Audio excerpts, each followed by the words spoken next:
Assalamualaikum warahmatullahi wabarakatuh. Perkenalkan, nama saya Elsa Aulia Hasanah, NPM 1911-080302 dari kelas G BKPI semester 3. Di sini saya akan menjelaskan tentang kurikulum pendidikan Islam. Yang pertama, pengertian kurikulum pendidikan Islam. Kurikulum pendidikan Islam adalah bahan-bahan pendidikan Islam berupa kegiatan, pengetahuan, dan pengalaman yang dengan sengaja dan secara sistematis diberikan kepada anak didik dalam rangka mencapai tujuan pendidikan Islam.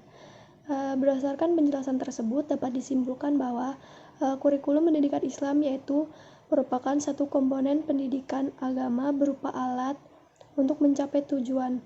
Ini bermakna untuk mencapai tujuan pendidikan agama diperlukan adanya kurikulum yang sesuai dengan tujuan pendidikan Islam dan bersesuaian pula dengan tingkat usia, tingkat perkembangan kejiwaan anak, dan kemampuan pelajar.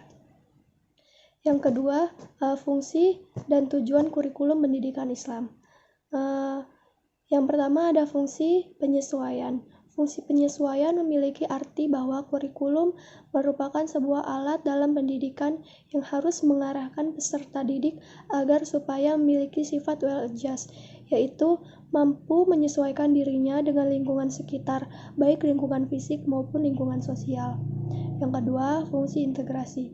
Kurikulum harus mampu berhasil mencetak peserta didik menjadi pribadi yang utuh. Peserta didik pada dasarnya merupakan anggota bagian dari masyarakat.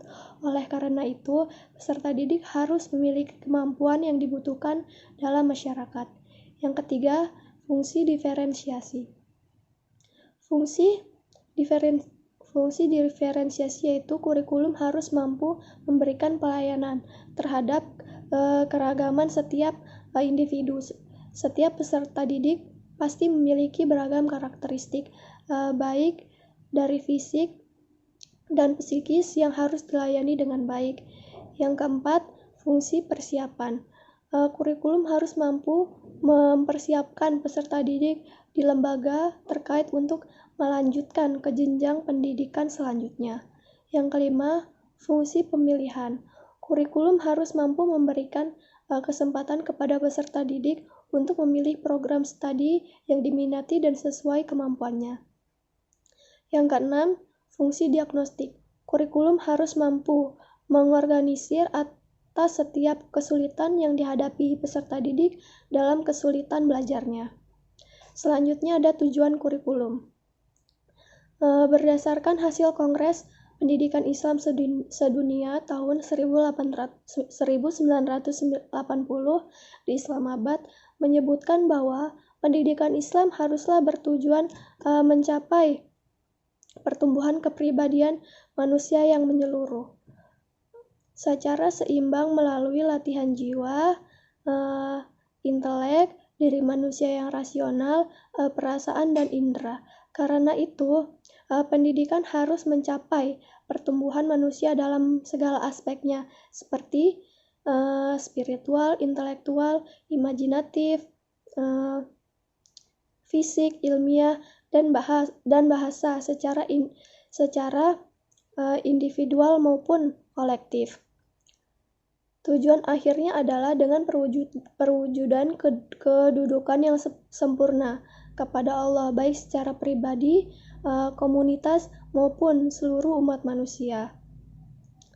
Oleh karena itu dapat disimpulkan bahwa tujuan pendidikan Islam itu tidak masyarakat di mana pendidikan itu dilaksanakan. Walaupun begitu, sebagai umat Islam kita mestilah berpegang teguh dan terus merujuk kepada Al-Quran dan Sunnah dalam melaksanakan tujuan pendidikan Islam. Yang selanjutnya, asas-asas kurikulum pendidikan Islam. Menurut Muhammad Al-Tauni Al-Syaibani mengemukakan bahwa asas-asas umum yang menjadi landasan pembentukan kurikulum dalam pendidikan Islam adalah yang pertama asas agama, yang kedua asas falsafah, yang ketiga asas psikologi, yang keempat ada asas sosial. Dan selanjutnya ada ciri-ciri kurikulum pendidikan Islam.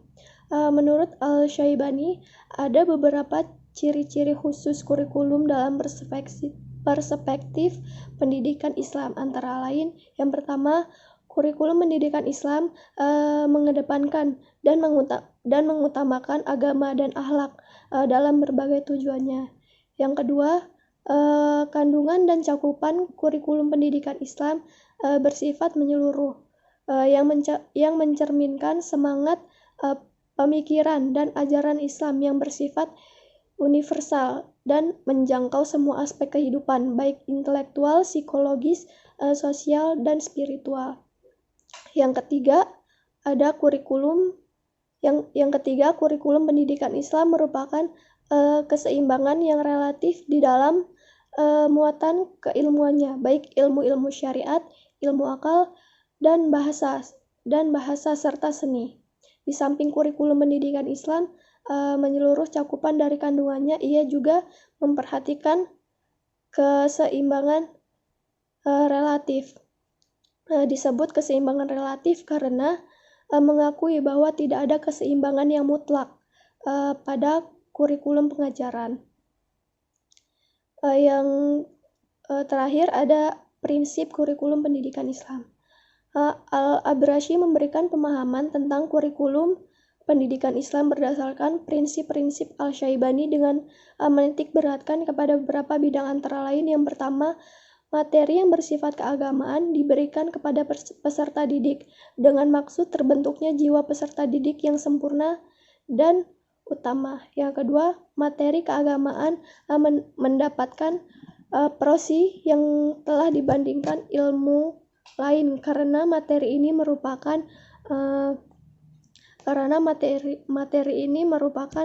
sendi pembentukan moral yang luhur.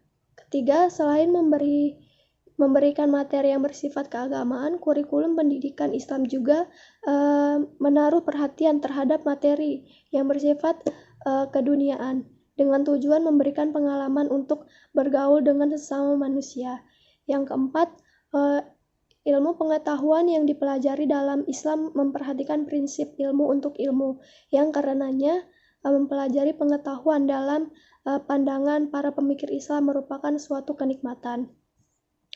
Yang kelima, pendidikan kejuruan teknik dan perindustrian diperhatikan dalam pendidikan Islam sebagai alat pencari penghidupan.